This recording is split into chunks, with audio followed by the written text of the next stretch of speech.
السلام علیکم اللہ الرحمن الرحیم والصلاة والسلام علی رسولہ الکریم وعلی آلہ وصحبہ اجمعین۔ اس امت کو اللہ تعالیٰ نے دعوت الی اللہ کے لیے منتخب فرمایا۔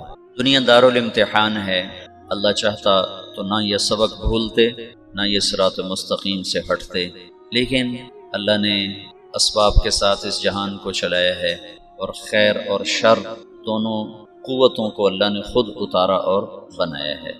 ایک شیطان کی طاقت ہے جس کا کام گمراہ کرنا ہے، اس کے مقابلے میں انبیاء کا پاکیزہ سلسلہ ہے جن کا کام ہدایت پھیلانا ہے۔ یہ دونوں میدان عمل میں ہیں، جس کی دعوت چلے گی اس کی بات چل جائے گی۔ تو جو قرن اول ہے، قرن اول سے مراد 100 سال نہیں ہے۔ خیر القرون قرنی ثم الذین یلونہم ثم الذین یلونہم، یہ 300 سال نہیں بنتے ہیں، اس سے کم ہیں، وہ لکھے ہوئے ہیں کتابوں میں، مجھے یاد نہیں۔ 270 سال تمہارے شیخ کہہ رہے ہیں کہ وہ 270 برس بنتے ہیں رسول پاک صلی اللہ تعالی علیہ وسلم سے لے کر یہ بنو عباس کا دور آ جاتا ہے۔ اللہ چاہتے تو ایسی فضائی نہ بنتی، لیکن امتحان ہے نا، لیبلوکم ایکم احسن عملا۔ قرن اول میں آپس میں توڑ پھوڑ بھی ہوئی ہے، لیکن رنگ دعوت ہی کا غالب ہے۔ یہ جو عقبہ بن نافع رضی اللہ تعالی عنہ نے وہ الجزائر کا مغرب کا سمندر جا کر گھوڑے ڈال دیے اور پھر وہاں سے واپس ہوئے اور بسکرہ میں شہید ہوئے، یہ یزید کا زمانہ ہے۔ اس وقت یزید بن معاویہ رضی اللہ تعالی عنہ، یزید اس وقت حکمران تھا، وہ فاسق ہے، اور اس کے دور حکومت میں اسلامی تاریخ کا سب سے مظلومانہ واقعہ پیش آیا ہے، لیکن باہر کی فضا میں دعوت چل رہی ہے، اور ایک اجتماعی سوچ دعوت ہی کی ہے۔ آپس کی لڑائیاں اللہ کی حکمت بالغہ تھیں، انہیں روکا نہیں جا سکتا تھا۔ کل میں نے جمل کا بتایا کہ صفین کی جنگ ہوئی، اس میں 70,000 آدمی، ان دونوں جنگوں میں 70,000 آدمی شہید ہوئے، 55,000 صفین میں اور 15,000 جمل میں، دونوں ملا کر 70۔ اور بعضے میں آتا ہے کہ صرف صفین میں طرفین سے 70,000 لوگ شہید ہوئے، 35,000 حضرت علی کی طرف سے اور 45,000 حضرت معاویہ رضی اللہ تعالیٰ عنہ کی طرف سے شہید ہوئے۔ اور پھر بہرحال تقدیر کے فیصلے ہیں، بڑے بڑے نامور، بڑے بڑے نام، عمار بن یاسر اسی میں شہید ہوئے، عبید اللہ بن عمر رضی اللہ تعالیٰ عنہ یہ حضرت معاویہ کی طرف سے لڑتے ہوئے شہید ہوئے، حضرت عمر کے بیٹے عمار بن یاسر اللہ کے حضرت علی کی طرف سے لڑتے ہوئے شہید ہوئے، ذوالقلع الحميري رضی اللہ عنہ، یہ ایک آدمی 1000 پہ بھاری تھے، 1000، حضرت معاویہ رضی اللہ عنہ کی طرف سے لڑتے ہوئے شہید ہوئے۔ ہاشم المرقال رضی اللہ تعالیٰ عنہ یہ حضرت علی کی طرف سے لڑتے ہوئے شہید ہوئے ہیں، یہ بھی 1000 پہ بھاری تھے۔ پھر حضرت حسین رضی اللہ تعالیٰ عنہ کا حسن رضی اللہ تعالیٰ عنہ نے خلافت حضرت معاویہ کے حق میں دستبردار ہو۔ اللہ کے نبی نے فرمایا تھا، ابنی ھذا سید سیصلح بین فئتین عظیمتین من المسلمین، میرا یہ بیٹا سردار ہے، یہ ان قریب میری امت کے 2 بڑے طبقات میں آپس میں صلح کرائے۔ حسن رضی اللہ عنہ بہت جہاں دیدہ، بڑے صاحب فراست، انہوں نے دیکھ لیا تھا کہ عراق میں وفا نہیں، بے وفا لوگ، غدار لوگ، وعدے سے پھر جانے والے لوگ، تو انہوں نے دیکھ لیا تھا کہ انہوں نے میرے باپ کے ساتھ وفا نہیں کی، میرے ساتھ کیا وفا کرے گا۔ تو جب دونوں لشکر آمنے سامنے ہوئے، ادھر معاویہ رضی اللہ تعالیٰ عنہ کا، ادھر حضرت حسن کا، 80,000 حضرت حسن کے ساتھ تھے اور 60,000 حضرت معاویہ رضی اللہ عنہ کے ساتھ تھے، تو اس موقع پر حضرت معاویہ نے بھی کہا، ہائے اگر یہ آپس میں پھر لڑ گئے تو مسلمانوں کی حدود کی حفاظت کون کرے گا، من للثغور۔ تو اللہ کی تکوینی حکمتیں تھیں، طرفین میں کوئی بھی لڑنا نہیں چاہتا تھا، لیکن ہوا، یہ سب کچھ ہوا، اللہ کی قدرت سے ہوا۔ اس میں بھی ہزاروں سبق ہیں، حکمتیں ہیں، رحمتیں ہیں۔ ایک شخص نے خواب دیکھا کہ جنت میں خیمے لگے ہوئے، بڑا خوبصورت، تو وہ پوچھتا ہے یہ کن کے خیمے ہیں؟ تو فرشتہ کہتا ہے وہ ذوالقلع الحميري اور ان کے ساتھیوں کے، جو جنگ صفین میں معاویہ رضی اللہ عنہ کی طرف شہید ہوئے ان کے۔ تو وہ پوچھتا ہے تو علی کے ساتھی کدھر ہیں؟ کہ ان کا مقام بہت بلند ہے، وہ اوپر کے درجات ہیں، اوپر کے درجات۔ عمر بن عبدالعزیز رحمۃ اللہ علیہ نے خواب دیکھا کہ وہ حرم میں ہیں، اور حرم بیت اللہ کے اندر سے آواز آتی ہے علی بن ابی طالب کو اندر بلایا جائے اور معاویہ بن ابی سفیان کو اندر بلایا جائے۔ تو دونوں حضرات اندر گئے، تو حضرت علی باہر نکلے، کہا قضا لی ربی ورب الکعبہ، رب کعبہ کی قسم اللہ نے میرے حق میں فیصلہ دے دیا، کہ میں حق پر ہوں. تو ویسے ہی سارے اہل سنت والجماعت کا عقیدہ ہے کہ حضرت علی حق پر ہیں. اس کے پیچھے پیچھے حضرت معاویہ نکلے. وہ کہہ رہے تھے وغفر لی ربی ورب الکعبہ، رب کعبہ کی قسم میرے رب نے میری بخشش فرمائی. تو اصحابی کا نجوم بأیہم اقتدیتم اہتدیتم، اور اللہ اللہ فی اصحابی لا تتخذوهم من غرضا من بعدی فمن احبهم فبحبی احبهم ومن ابغضهم فببغضی ابغضهم. یہ اللہ کے نبی کا فرمان ہے. ہم ان کے بارے میں سکوت اور سب رضی اللہ عنہ، اللہ ان سے راضی ہے. تمام صحابہ کے بارے میں ایک آیت قول فیصل ہے، قول فیصل ہے وَكُلًّا وَعَدَ اللَّهُ الْحُسْنَى وَكُلًّا وَعَدَ اللَّهُ الْحُسْنَى. میرا وعدہ ہے میرے نبی کہ تیرے تمام صحابہ کے لیے حسنہ ہو گئی، تیرے تمام صحابہ کے لیے حسنہ. ٹھیک ہے، اب ایک آیت اور جوڑو تو حسنہ کا مطلب سامنے آ جائے.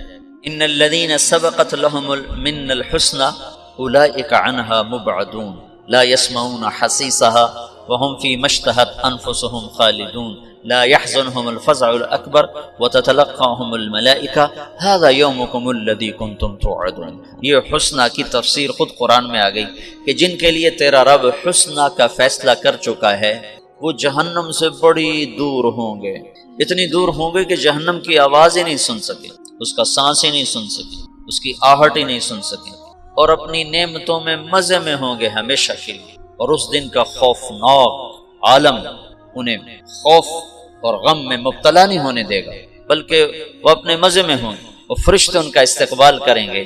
تو یہ تمام صحابہ 4 حصوں میں تقسیم.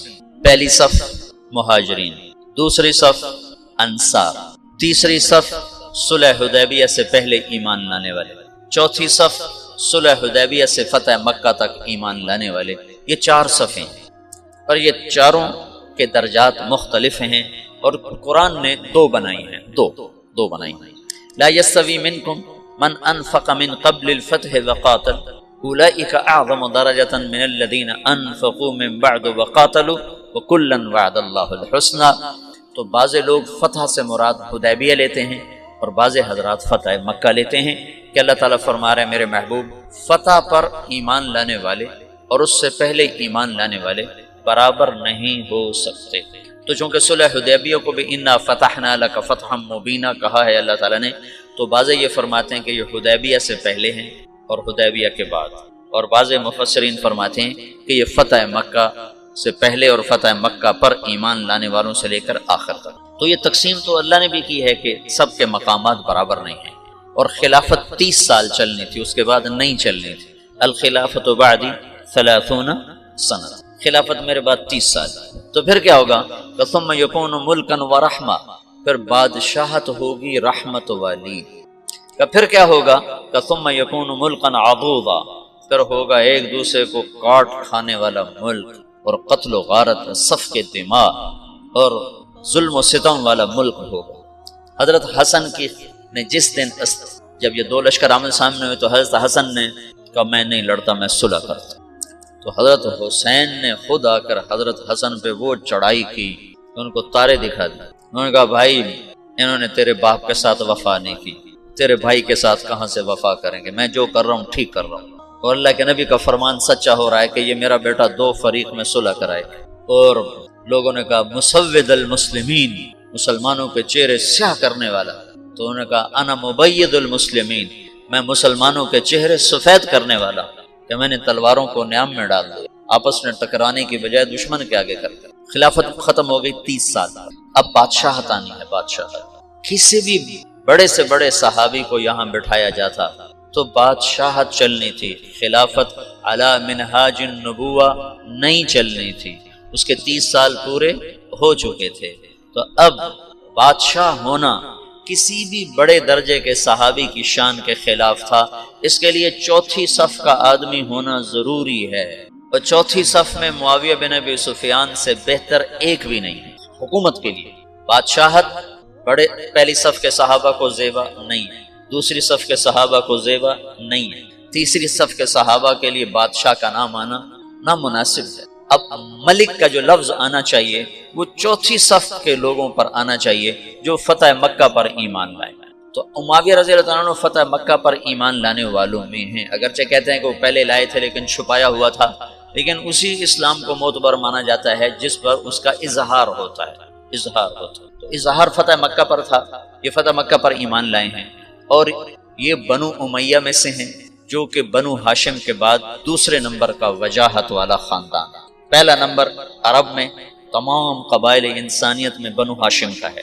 ان اللہ تخیر القبائل فاختار العرب ثم تخیر العرب فاختار مضر ثم تخیر مضر فاختار قریش ثم تخیر قریش فاختار ہاشم ثم تخیر ہاشم فاختار، تو بنو ہاشم سب سے اعلیٰ درجے کا خاندان تھا۔ بنو ہاشم کے بعد سب سے عالی مرتبہ خاندان بنو امیہ تھا، بنو امیہ کے بعد بنو مخزوم تھے، بنو مخزوم، تو مرتبے میں بنو امیہ کے ٹکر کا آدمی کوئی نہیں، بنو ہاشم کے لیے حکومت کا فیصلہ کوئی نہیں۔ جب حضرت حسن کا انتقال ہونے لگا تو انہیں حضرت حسین کو فرمایا، بھائی میں ایک بات سمجھ چکا ہوں، اللہ نے ہمیں نبوت دی ہے، اب حکومت کبھی نہیں دے گا، ہمارے خاندان میں حکومت نہیں آ سکتی، میرے بعد عراق والے تمہیں ورغلائیں گے کہ آؤ ہم تیرے ہاتھ پر بیعت کرتے ہیں، یاد رکھنا انہوں نے تیرے باپ سے غداری کی، تیرے بھائی سے غداری کی، تجھ سے بھی غداری کریں گے۔ بنو ہاشم کے 4 آدمی، 4 نہیں 3، حضرت علی، حضرت حسن اور امین الرشید، 3 آدمی خلفاء بنے ہیں صرف اسلامی تاریخ میں۔ بنو عباس بھی بنو ہاشم ہیں اور اس میں 35 خلفاء اوپر نیچے انہوں نے حکومت کی ہے، کبھی برائے نام کبھی حقیقت کے ساتھ۔ ان 35 میں ایک خلیفہ ایسا نہیں جس کی ماں بھی ہاشمی، باپ تو ہاشمی ہے، یہ سارے ابو جعفر کی اولاد ہیں۔ ابو جعفر 2 واسطوں سے حضرت عبداللہ بن عباس کا یہ پڑپوتا ہے، ابو جعفر منصور، سب حضرت عباس کی اولاد ہیں، بنو ہاشم ہیں، لیکن ان 35 میں صرف ایک شخص ہے، امین بن ہارون بن مہدی بن ابو جعفر بن علی بن عبداللہ بن عباس۔ اس کی ماں بھی ہاشمی ہے، اس کا باپ بھی ہاشمی ہے۔ اس کی ماں زبیدہ ہے جو بنو ہاشم میں سے ہے، اور اس کا باپ ہارون ہے جو بنو ہاشم میں سے ہے۔ اس کے علاوہ جتنے خلفاء ہیں یا باندیوں کی اولاد ہیں یا اور قبائل عرب کی وہ اولاد ہے۔ اور اوپر تک جائے خود عبداللہ بن عباس، ان کی ماں ہاشمی نہیں ہے، ان کی ماں ہاشمی نہیں ہے، ام فضل الہلالیہ، وہ بنو ہلال میں سے ہے، بنو ہاشم میں سے نہیں ہے۔ ہاشمی النسل طرفین، نجیب الطرفین جن کو کہا جاتا ہے، یا علی یا حسن یا امین، اور ان تینوں کی حکومت اللہ نے نہیں چلنے تھی۔ کل تمہیں بتایا تھا علی رضی اللہ عنہ داڑھی پکڑ کے کہتے تو کب رنگین ہو، متا تو خزب حاضر۔ حضرت حسن نے 6 مہینے کے بعد خود ہی چھوڑ دی، اور امین کو اس کے بھائی مامون نے قتل کروا دیا، 2 سال حکومت کی اور ختم۔ اور مامون الرشید باندی کا بیٹا تھا۔ تو بنو ہاشم کو حکومت نہیں ملنی تھی، وہ حکمت ہے اللہ کی، جب نبوت دے دی تو نبوت کی شان کے خلاف ہے کہ نبیوں کی اولاد ظلم و ستم کرے اور تباہی بربادی کے نقشوں میں جائے، اور بادشاہت کے یہ لازمی خاصے ہیں، لہذا خالص ہاشمیوں کو الگ رکھا۔ خالص ہاشمیوں کے پاس دنیا شاید ہی کبھی آئی۔ ایک دفعہ میں سوار ہوا عمرے کے لیے ٹیکسی پر، وہ جو وہ مسجد عائشہ سے عمرہ ہوتا، تو ایک بوڑھا منت تنعیم، تو مکے سے میں نے ٹیکسی کی اور تنعیم گیا، جاتے تو میں نے تعارف نہ کیا، وہاں اس کو ٹیکسی کو کھڑا کر دیتے ہیں، پھر واپسی پر اسی پر آتے۔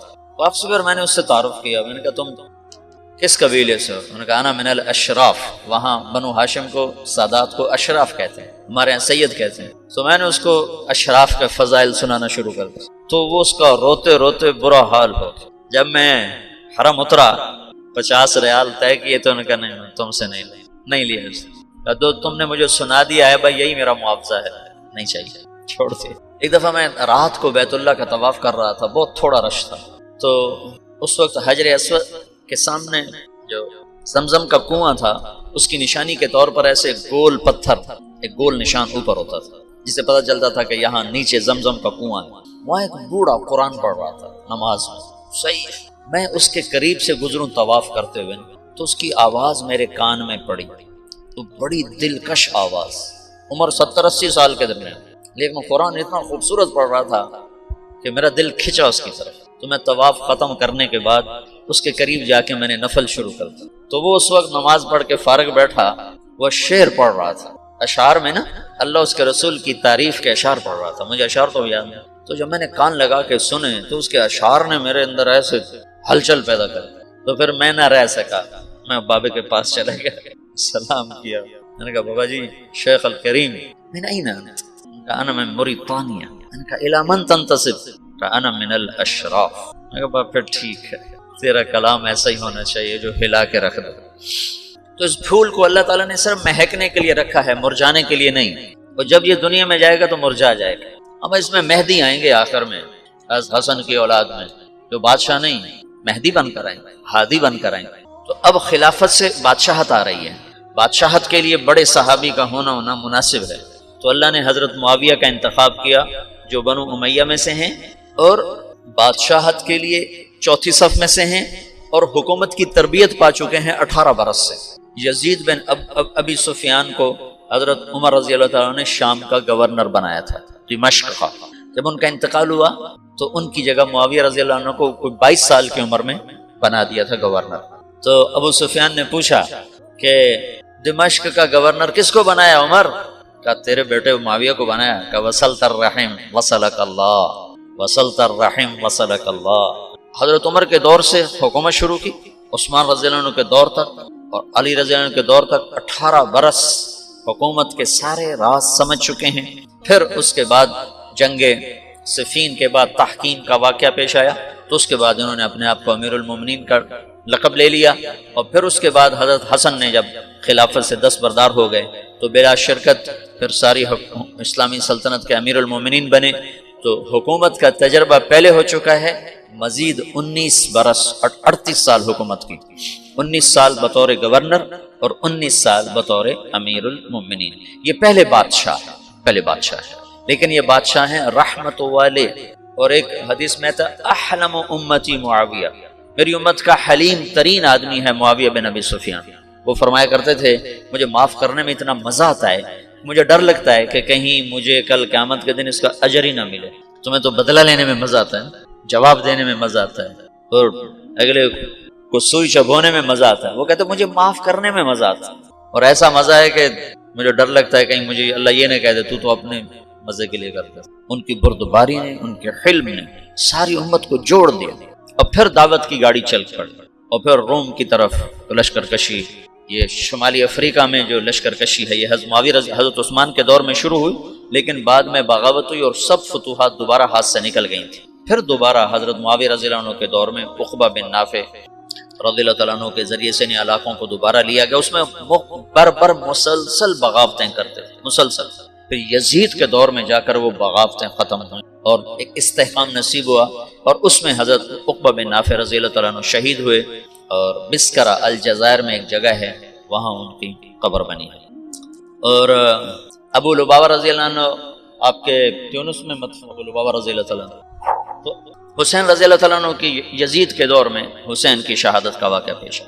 معاویہ رضی اللہ تعالیٰ عنہ یزید کے استخلاف میں مخلص تھے کہ حکومت کے نام پر خون ریزی اور اہل لوگ ہیں نہیں, مجمع علیہ لوگ ہیں نہیں, متفقن علیہ لوگ ہیں نہیں. تو ان کو یہ خیال ہے کہ میں اپنی زندگی میں کسی کو خلیفہ بنا دوں تاکہ میرے بعد اختلاف نہ ہو. پر اللہ کی تقدیر کہ سب سے بڑا اختلاف ہی اسی کے دور میں ہوا.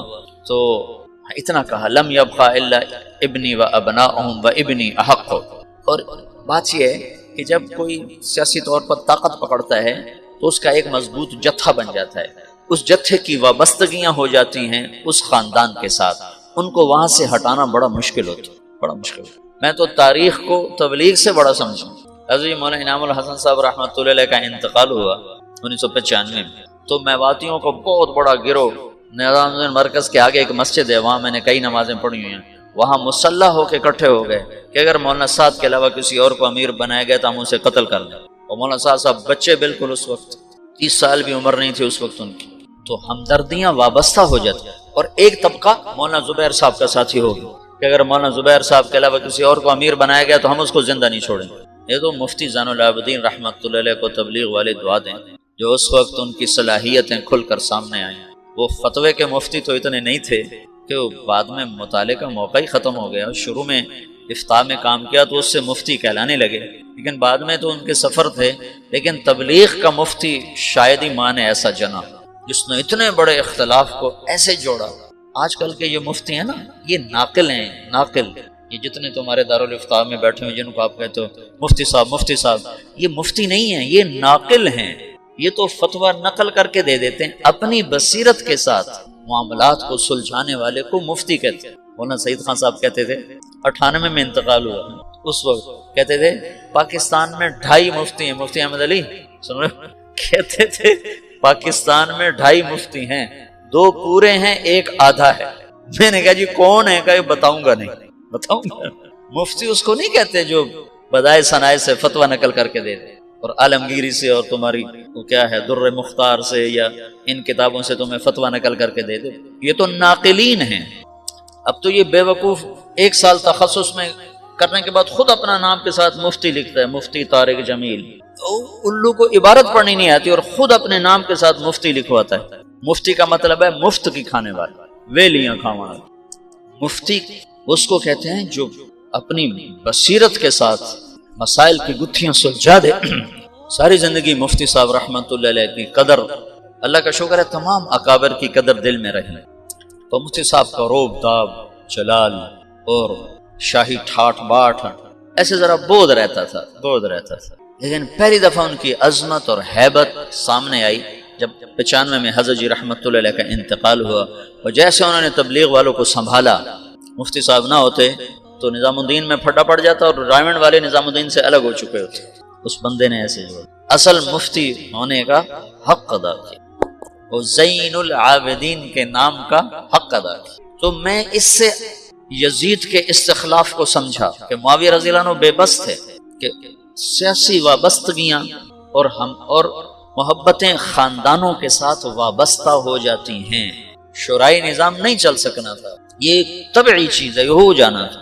بیرم خان ہندوستان میں بہت بڑا نام ہے، بیرم خان ابراہیم خان خانہ کا والد تھا، اور بڑا عظیم انسان گزرا، اللہ اس کی بخشش کرے، بڑا عظیم انسان تھا۔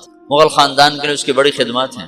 ہمایوں مر گیا تو اکبر 12 برس کا تھا، کل 12 برس کے بچے کا سر اتار کے تخت پہ بیٹھنا کیا مشکل تھا بیرم خان کے لیے، کہ ساری فوج بیرم خان کے ہاتھ میں تھی، لیکن اس نے اکبر کو تخت پر بٹھایا اور خود اس کا نوکر بن کے زندگی گزاری، اور جب تک وہ پروان نہیں چڑھا اس پر چھاؤں کر کے کھڑا رہا۔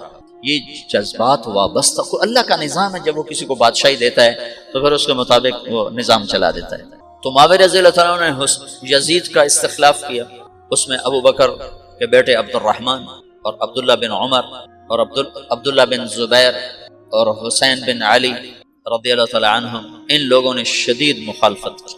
بہرحال میں صرف تمہیں اس سے تاریخ سے گزارنا چاہتا ہوں، میں اصل دعوت کا پس منظر بتا رہا ہوں کہ دعوت کتنا عظیم کام ہے، کتنے اتار چڑھاؤ آئے، اور اللہ نے اس امت کو اپنے اصل منصب پر کسی نہ کسی درجے میں باقی رکھا، اور آج پھر دوبارہ لوٹا دیا ہے، لوٹ پیچھے کی طرف اے گردش ایام تو۔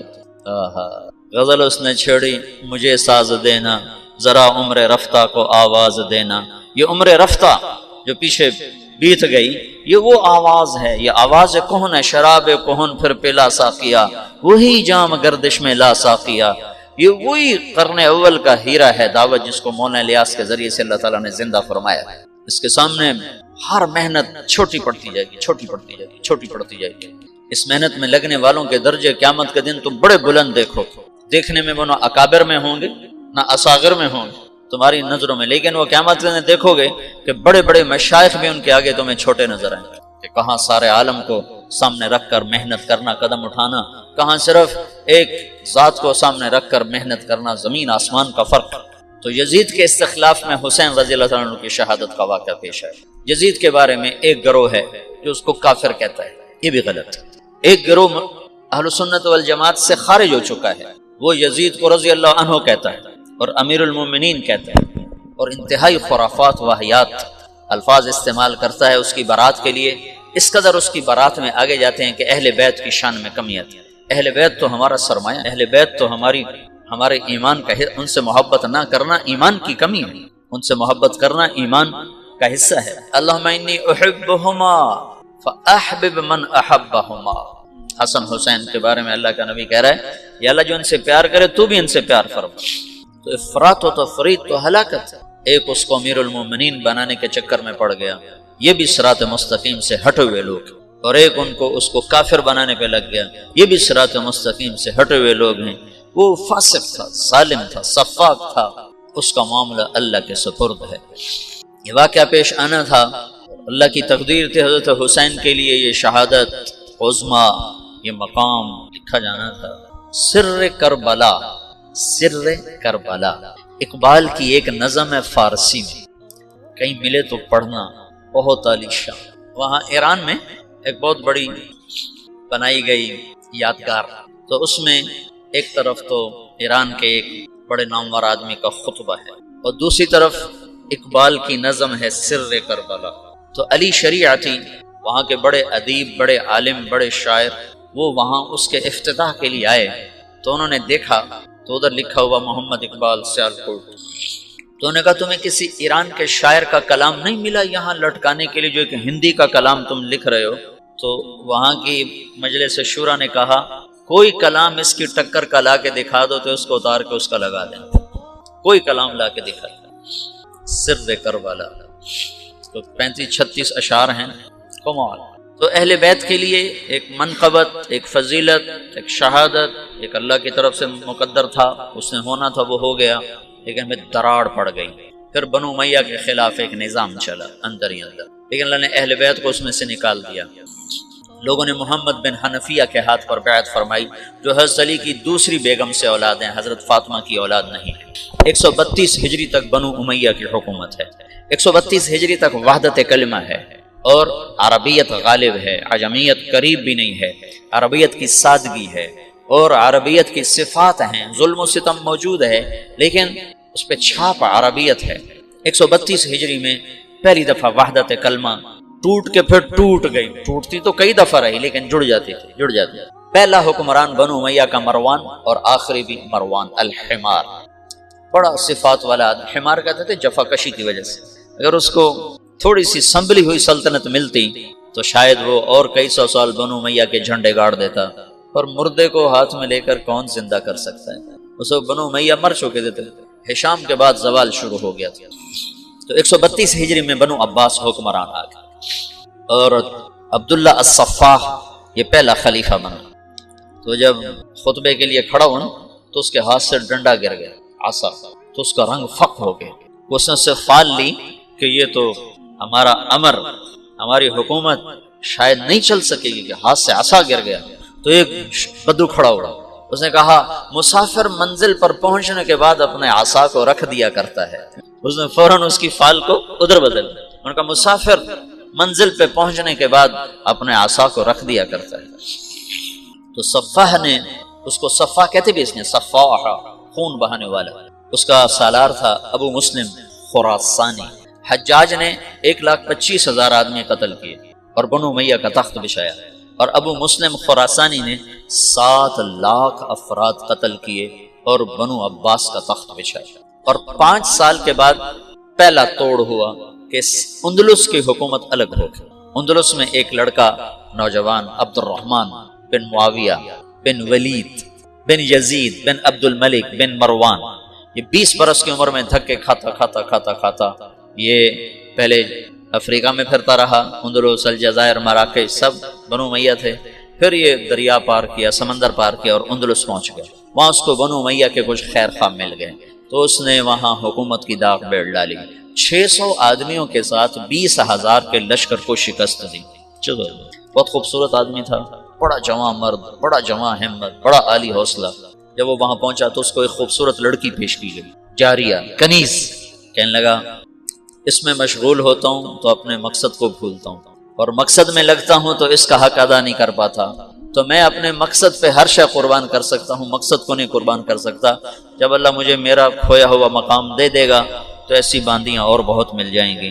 تو اس نے اس کو نہیں قبول کیا، تو صرف 600 کے ساتھ 20,000 کے لشکر کو شکست دے کر بنو امیہ کی داغ بیل ڈالی، اور پھر 350 سال بنو امیہ نے اندلس پر حکومت کی بڑی شان و شوکت کے ساتھ۔ پھر اس کو ختم کیا ابو عامر، ایک یمنی نوجوان تھا۔ وہ مردے کو مارنا کون سا مشکل کام ہوتا ہے، ہر حکومت ایک حد تک چلتی ہے پھر زوال کا شکار ہوتی ہے۔ تو امت 2 حصوں میں تقسیم ہوئی 137 ہجری میں، جب بنو امیہ الگ ہو۔ پھر اس کے بعد 232 ہجری میں جا کر متوکل قتل ہوا اور اس کا بیٹا متنصر حاکم بنا، تو ترکوں کا غلبہ ہو گیا، ترک غالب آئے۔ ترکوں نے عباسی خلفاء کو کھلونا بنایا تھا، اور 3 صدی میں اسماعیلیہ کی تحریک چلی، اور انہوں نے مشرقی اپنا شمالی افریقہ جو بلاد عرب جہاں علم تھوڑا تھا، بربر تھے اور علم کی کمی تھی، وہاں اسماعیلی شیعہ کے دعات پہنچے اور انہوں نے وہاں اسماعیلی سلطنت کے لیے فضا مہیا کی، اور پھر وہاں المہدیہ پہلا شہر بسایا۔ وہ میں پہلے سمجھتا تھا الجزائر میں ہے، رات تمہارے شیخ نے بتایا کہ وہ تونس میں ہے۔ الجزائر قریب من الجزائر، لا حول ولا قوة۔ انہوں نے المہدیہ کو دارالحکومت بنایا، پھر اس کا سردار تھا جوہر، اس نے مصر فتح کیا، اس کے بعد پھر یہ اسماعیلی سلطنت منتقل ہو گئی مصر میں۔ تو اسلامی سلطنت 3 حصوں میں تقسیم ہو، ایک بنو عباس، ایک اسماعیلی شیعہ اور ایک بنو امیہ، اس طرح یہ ٹکڑوں میں تقسیم ہو گئے۔ پھر اس کے بعد مراکش الگ ہو گیا، وہاں حکومت قائم ہو گئی موحدین کی، پھر مرابطین کی، پھر اس طرح وہ آگے تقسیم در تقسیم چلتے چلے گئے۔ پھر بنو عباس 232 سے 334 تک ترکوں کا غلبہ ہے اور کٹ پتلی ہیں، پھر 334 سے لے کر 446 تک خالص شیعہ حکمران قابض ہو گئے اور بنو عباس پر شیعہ غالب آ گئے۔ تو یہ 334 سے 446 تک ادھر اس نسلی شیعہ حکمران ہے، اور ادھر مصر اور شام کے بہت سے علاقے اور سارا شمالی افریقہ اور حجاز کا بہت سا علاقہ، بلکہ خود حرمین شریفین یہ اسماعیلی شیعہ کے قبضے میں ہیں۔ پوری اسلامی سلطنت شیعوں کے قبضے میں۔ 416 ہجری میں سلطان محمود غزنوی کا انتقال ہوا ہے۔ اس نے 5ویں صدی کے آخر میں ہندوستان پہ حملے کیے اور یہاں راہ ہموار کی۔ پھر شہاب الدین غوری نے یہاں اسلامی سلطنت کی بنیاد رکھی۔ یہ ایک سلطنت مضبوط تھی اہل السنہ والجماعہ کی، جو خاندان غلامہ کہلاتی ہے۔ تو اب یہ شیرازہ بکھرا ہے، اور دعوت اللہ وہ اجتماعی شکل سے نکل کر انفرادی ہو گئی، افراد دعوت دینے والے بنے افراد، اور جو سرداران تھے وہ سارے کے سارے حکومتوں میں پھنس گئے، اور بنو عباس پہ عربی رنگ مٹ گیا، عجمی رنگ غالب آ گیا، اور عجمیت کا مکر، فریب، بدعہدی، نقض عہد، بے وفائیاں، غداریاں، یہ سب عیب بنو عباس میں شامل ہوئے، جو بنو امیہ میں برائے نام تھے، بہت کم تھے، برائے نام تھے، اور ان میں بہت صف کے دماء دونوں، بنو عباس نے بھی خون بہایا، بنو امیہ نے بھی خون بہایا، بنو امیہ نے اہل بیت کا خون بہایا، بنو عباس نے اہل بیت کا خون بہایا۔ ہارون رشید کے جیل میں امام موسیٰ کاظم کا انتقال ہوا، جیل، یہ رہتے تھے مدینہ میں۔ ہارون رشید آیا وہاں مسجد، تو اس نے سلام پڑھا، السلام علیک یا ابن عم، تو امام موسیٰ کاظم نے کہا السلام علیک یا ابتا۔ وہ تو ہارون تو وٹ کھا گیا، سمجھو نا، فرق سمجھو نا، وہ تو عالم سے ہے نا، انہوں نے کہا السلام علیک یا ابتا، انہوں نے کہا السلام علیک یا ابن عم، انہوں نے کہا السلام علیک یا ابتا، تو وٹ کھا گیا، انہوں کو پکڑ کے قید میں ڈال دیا، اور قید میں ہی انتقال ہوا۔ اور متوکل انتہائی بغض رکھتا تھا اہل بیت سے، ابو جعفر منصور نے قتل کروایا، وہ تو یزید بدنام ہو گیا، ورنہ ابو جعفر منصور نے بھی اہل بیت کا خون بہایا ہے۔ امام موسیٰ کاظم نے خط لکھا ہارون رشید کو نا جیل سے، لا ينقضي عني يوم من البلاء الا انقضى عنك يوم من الرخاء حتى نفضي الى يوم ليس له الانقضاء۔ ہارون کانپ گیا تھا یہ خط پڑھ کے، زلزلہ آ گیا تھا کہ جیسے جیسے میرے شدت کے دن کٹ رہے ہیں، تیری راحت کے دن کٹ رہے ہیں، پھر ایک دن وہ آئے گا جس میں تو اور میں اکٹھے ہوں گے، اور وہ دن کٹنے کے لیے نہیں آئے گا، ٹکنے کے لیے آئے گا، پھر اس دن تیرا میرا فیصلہ ہوگا۔ یہ مطلب 656 ہجری میں عباسی سلطنت پہ رندہ پھر ہلاکوں کے لشکر، اور بغداد کو 15 لاکھ آدمی ذبح کرتا، دریا دجلہ کا پانی سرخ ہو گیا۔ 658 ہجری میں اللہ تعالیٰ نے مصریوں کو کھڑا کیا، رکن بائی برس، ترک جو ہے نا یہ خیر العجم ہے، عرب تو خیر القبائل ہیں، لیکن ترک خیر العجم، عجم میں سب سے بہترین قبیلہ ترک ہے۔ انہوں نے عربوں کے بعد اگر دین کی خدمت کی ہے تو ترکوں نے کی۔ عرب تو اپنی سابقیت کی وجہ سے سبقت لے گئے، لیکن عربوں کے بعد اگر اس دین کو پانی دیا ہے تو ترکوں نے دیا۔ ہندوستان میں ترکوں نے حکومت کی، اور تاتاریوں کو عبرتناک شکستیں دیں ہندوستان کے بادشاہوں۔ ملک مظفر علاء الدین خلجی کا سالار تھا، تاتاری اس کا نام سن پر وحش لرزے طاری ہو جاتا، شہید ہوا تھا۔ 5 مسلسل جنگوں میں ملک مظفر نے ترکوں تاتاریوں کو شکست دی اور 5ویں جنگ میں شہید ہو گیا۔ کسی تاتاری کا گھوڑا پانی نہیں پیتا تھا تو وہ کہتا تھا تو نے ملک مظفر کو تو نہیں دیکھ لیا، اتنا روب تھا۔ اور محمد تغلق کا غیاث الدین بلبن کا بیٹا محمد، یہ ملتان کا حاکم تھا، یہ بھی تاتاریوں کے ساتھ جنگ میں شہید ہوا تھا، لیکن اس کا بھی ایسا روب چھایا تھا تاتاریوں پر کہ کئی سال تک اس کی دہشت ان پر طاری رہی تھی۔ تو ایک ہندوستان خطہ ہے جس میں چنگیزیوں کو مسلمانوں نے مار کے بھگایا، اور وہ سب اتراک تھے۔ یہ غلام غیاث الدین بلبن جو تھا، غیاث الدین بلبن، یہ التمش کے سامنے پیش ہوا، غلام خریدے جا رہے تھے تو 20 غلاموں کی کھیپ آئی، تو التمش نے 19 خرید لیے، اس کو رد کر دیا۔ یہ قد کا چھوٹا اور رنگ کا ایسا ہی تھا، ماٹھا، ترک تو خوبصورت ہوتے ہیں۔ تو غیاث الدین بلبن نے کہا التمش سے، ان کو کس لیے خریدا ہے؟ تو التمش نے کہا اپنے لیے۔ تو اس نے کہا مجھے اللہ کے لیے خرید لو۔ تو التمش کو یہ بات بڑی پسند ہے، انہوں نے کہا ہاں بھائی اس کو بھی خرید لو۔ وہی جو زبردستی خریدا تھا وہ چند سال کے بعد غیاث الدین بلبن کے نام سے پورے ہندوستان کا بادشاہ بنا، بڑی ہیبت سے حکومت کی، بڑے انصاف و عدل کے ساتھ۔ تو اسلامی سلطنت کا شیرازہ ایسے بکھر گیا، تو اس میں سے جو دعوت تھی وہ نکل گئی۔ ہاں چونکہ دین کو قیامت تک باقی رکھنا تھا تو افراد آتے رہے، افراد آتے رہے۔ پھر اللہ تبارک و تعالیٰ نے رخ بدلا اور ترکوں کو جو 446 میں آ کر شیعوں کی حکومت کو ختم کیا۔ تغرل بیگ سلجوق مسلمان ہوئے تھے محمود غزنوی کے دور میں، سلجوق ان کے بڑے کا نام تھا۔ تو ایک دفعہ محمود غزنوی نے سلجوق سے پوچھا اگر مجھے تیری مدد کی ضرورت ہو تو کتنے آدمی پیش کر سکتے ہو؟ تو اس نے ایک تیر دیا، کہا یہ ایک تیر ہے میرا، کسی کو یہ تیر بھیج کر میرے علاقے میں بھیج دو تو چند گھنٹوں میں 1,00,000 تلواریں تیرا پہرا دینے کے لیے تیار ہوں، میرے پاس اتنی طاقت ہے۔ تو یہ سلجوق کی نسل میں تھا تغرل بیگ۔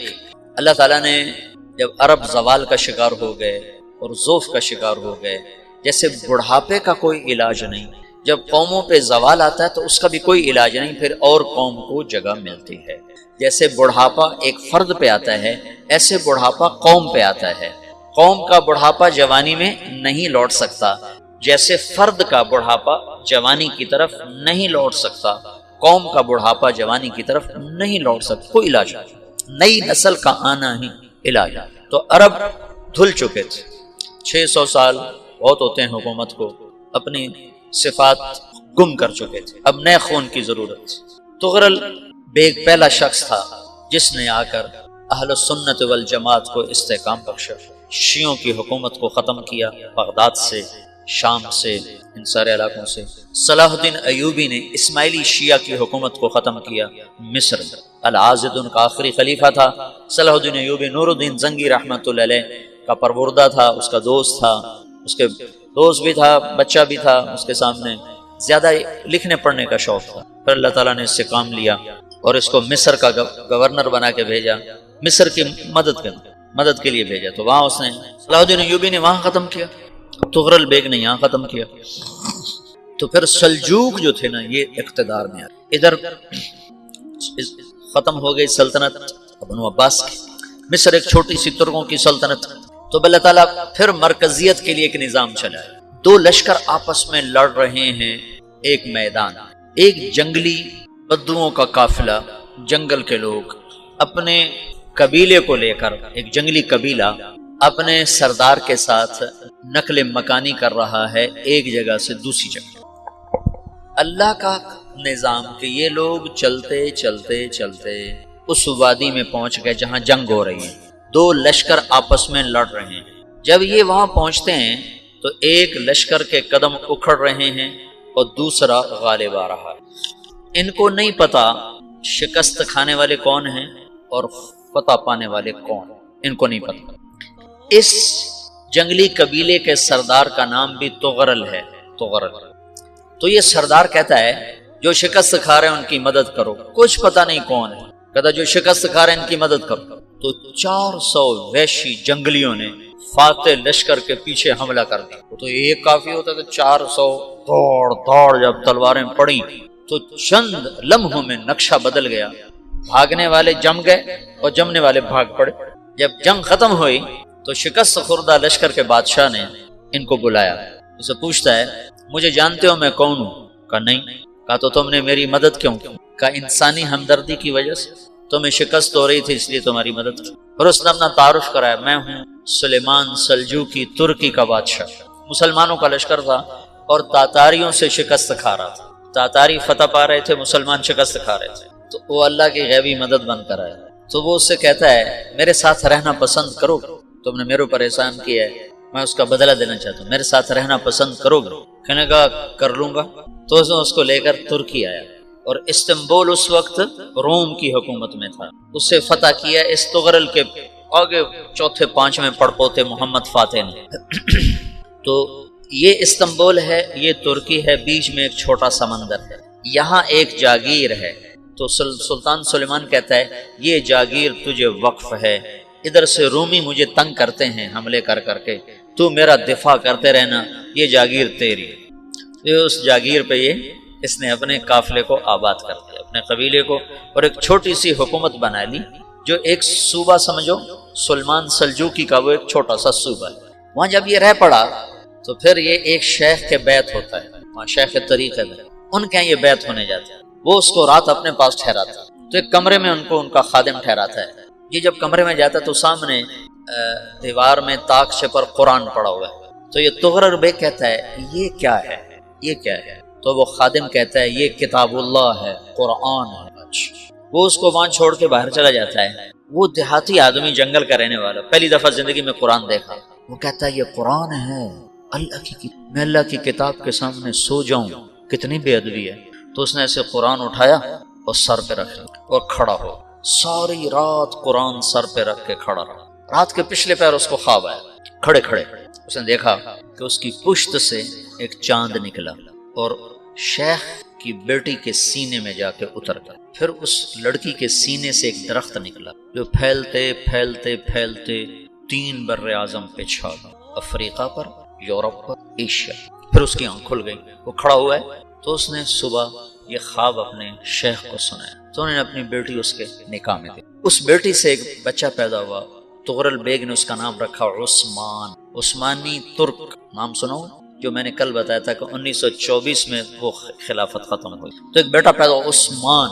عثمان نے پھر ایک نئی اسلامی حکومت کی بنیاد رکھی جو 1924 تک چلتی رہی، کوئی 800 سال یہ حکومت چلی۔ تو حکومت کا شیرازہ بکھرا لیکن پھر جڑ جاتا تھا، اور وہ قرن اول والا جوڑ کبھی نہ پیدا ہوا، ٹکڑے بن گئے۔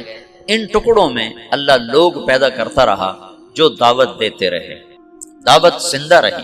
جو تربیت کا نظام تصوف کے ساتھ تھا اب وہ تبلیغ کے ساتھ تھا۔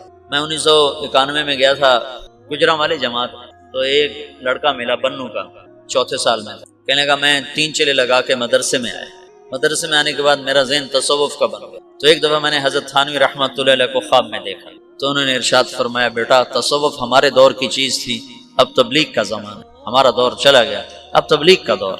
یہ جو اجتماعی عمل ہے تبلیغ کا، یہ شیخ کامل کی صحبت ہے۔ میں نے یہ قاری طیب صاحب رحمۃ اللہ علیہ کا مضمون پڑھا تھا کہ تربیت کے 4 راستے ہیں، شیخ کامل کی صحبت، اور اچھا دوست جو کمیاں بتائے، اپنا محاسبہ، اور اپنے دشمنوں کی بات سننا، یہ 4 چیزیں تربیت کا ذریعہ ہیں۔ تو یہ 4 چیزیں تبلیغ میں موجود ہیں، یا تو کوئی نہ کوئی اس میں بڑے بڑے لوگ چھپے ہوئے چل رہے ہوتے ہیں، وہ نہ ہو تو 15-20 مسلمانوں کا اجتماعی طور پر خیر میں لگنا شیخ کامل کے قائم مقام ہے، اور پھر یہ آپس میں مذاکرے کرتے ہیں تو اس سے ایک دوسرے کی کمیاں سامنے آتی ہیں، تو اچھا دوست بھی ہو گیا۔ پھر ان کے دشمن بھی بڑے ہیں، وہ ان کی کمیاں بتاتے ہیں، تو وہ اگر سنیں تو اس سے بھی تربیت ہو سکتی۔ اگر تم اس طرح بیان میں بیٹھو کہ یہ 5000 کا مجمع ایک شیخ کامل ہے، یہ 100 آدمیوں کا مجمع ایک شیخ کامل ہے، تم تعلیم میں اس طرح بیٹھو کہ یہ 15 آدمیوں کا حلقہ تعلیم ایک شیخ کامل ہے، تو تمہیں وہی فائدہ ہوگا جو ایک شیخ کی صحبت سے ہوتا ہے۔ میں نے بڑے بڑے مشائخ کو دیکھا، کوئی بیان نہیں فرماتے تھے، چپ بیٹھتے تھے، چپ خاموش، لیکن ان کے فیوز منتقل ہوتے۔ مولانا خامنہ صاحب رحمۃ اللہ علیہ کئی دفعہ ان کی صحبت میں حاضری ہوئی، ایک لفظ نہیں بول رہے ہیں۔ اور مولانا انعام الحسن صاحب رحمۃ اللہ علیہ 2 مہینے میں مستقل ان کی صحبت میں نظام الدین میں رہا، ایک لفظ نہیں بولتے تھے، بس ایسے بیٹھے۔ ہم بھی بیٹھے رہتے ہیں، لیکن جب کوئی بیان کرنے بیٹھتا ہے تو پھر تمہارا ذہن بن جاتا ہے بیان ہو رہا ہے، آگے بیان ہوتا ہے بالکل ٹھنڈا، تو لہٰذا تم یا سو جاتے ہو یا اٹھ جاتے ہو۔ تو تم بیان کو اور ہدایات کو اور تعلیم کو اس عنوان سے لو کہ شیخ کامل ہے۔ اچھا، یہ میں نے ان سے بات کی اور میں چلا گیا اسلام آباد کے اجتماع پر، اپنی دعوت خود سامنے آ گئی، الخیل واللیل والبیداء تعرفنی الضرب والقرطاس کہ الطعن والضرب والقرطاس والقلم۔ وہ متنبی کے غلام نے کہا کدھر بھاگتے ہو؟ این انت من قولک الخیل واللیل والبیداء تعرفنی کہ قتلتنی قاتلک اللہ، اور واپس آ کے لڑا اور مر گیا۔ وہ میں جب پہنچا اسلام آباد کے اجتماع پر تو مجھے یاد آ گیا کہ میں نے کہا تھا شیخ کامل، میں نے کہا ابھی مارے گئے، اب تو بیٹھنا پڑے گا شیخ کامل، کبھی نہیں بیٹھا۔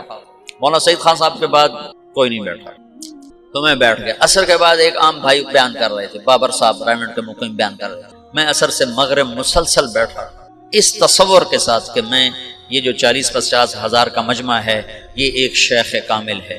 اب یقین مانو میں پورے فائدے کے ساتھ بیان سے اٹھا، میرا سینہ کھل چکا تھا۔ پھر مغرب کے بعد مولانا جمیل صاحب کا بیان تھا، امام جو ہیں، ان کا بیان بالکل سیدھا سادہ پنجابی لہجے میں اردو بول رہے تھے، لیکن میں 1 گھنٹہ بیٹھا، پورا استفادہ ہوا۔ پھر ظہر کے بعد میرا معمول سو جانے کا ہے، میں ظہر کے بعد جاتا ہوں سو جاتا ہوں، لیکن ظہر کے بعد مولوی فہیم صاحب کا بیان تھا 2.25 گھنٹے۔